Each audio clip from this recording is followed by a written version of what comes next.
my dear friends in the Lord, when we arrived at its base, it proved to be a mountain far larger than I ever imagined. And of all the sites that my classmates and I visited during this trip to the Holy Land, it, among all others, taught us, by the very journey we were about to take up the mountain, taught us the meaning of the place we were to visit. And of course, I am speaking of the mountain of the Transfiguration. For you can imagine, as pilgrims, we were on this coach bus, the typical bus you do go on, air-conditioned, comfortable, and we began the ascent. But to my surprise, soon after we began, the bus pulled aside into this plaza, and we were told to exit, far away from the top of the mountain. And, to my surprise again, a much smaller, simpler, without air conditioning, older version of a bus appeared to take us the next leg up. For as it was explained to us, the road narrowed to the point where a modern bus could not go. And we continued the ascent, higher, hotter, more uncomfortable, until we reached nearly the top, when we went to a second plaza where the smaller, more archaic bus dropped us off, and we needed to walk the rest of the way. Not an insignificant walk.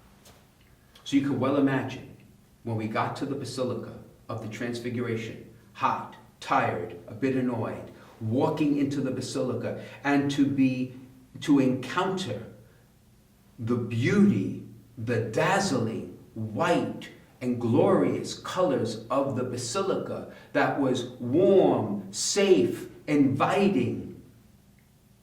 It was a glimpse, imparable, of what the apostles themselves experienced on the day of the miracle we hear today in the Gospel of Mark.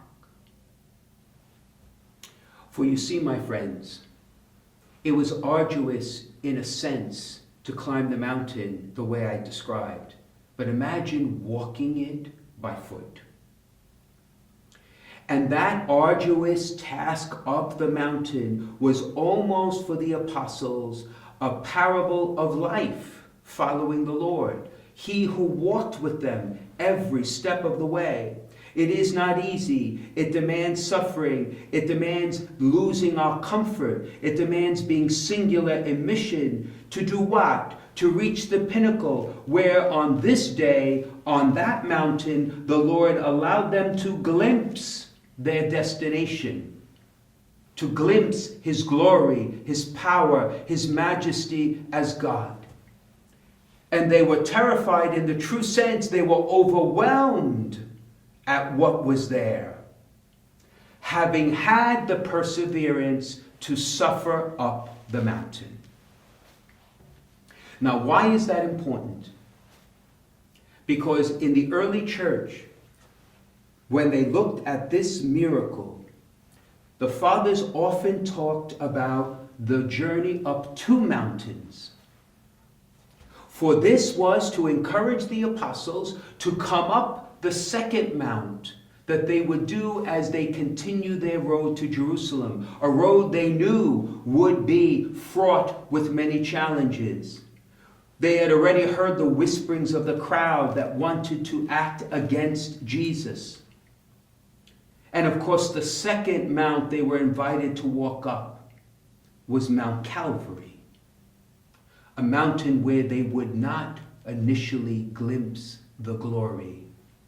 They would only glimpse the suffering.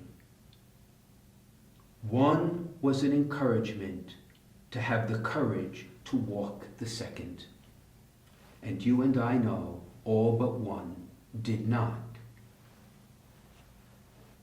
And we, in our journey of discipleship, are given the same choice many times each day.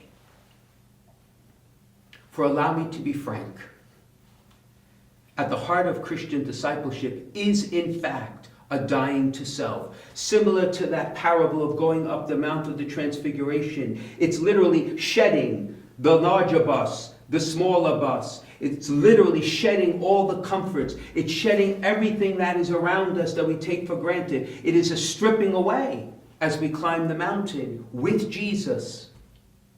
For what? So that we might find the glory that is the product of a life lived in love, self-sacrifice, where we value others, treat others, care for others, serve others first, to will their good first, and find our value and good in that love. And those who do that will discover two great truths: that while it is not easy, the Lord is with us every step of the way, and at the end of our journey, we will have glory. That which Christ has, he will give to us. There are many times in my life, my friends, that I have not chosen to walk the mountain. Those are my days of sin. Perhaps the same is true for you. That we have failed to walk this mountain of discipleship with Jesus because we were afraid of the cost, or how much it would suffer, how much it would in the end demand of us. But that is why the church gives us this parable to meditate here as we continue our journey towards Jerusalem this Lent. For it is not meant to discourage us, but to encourage us, to give strength to our hearts and to our hands, that we may take the next step up the mountain. For if we do,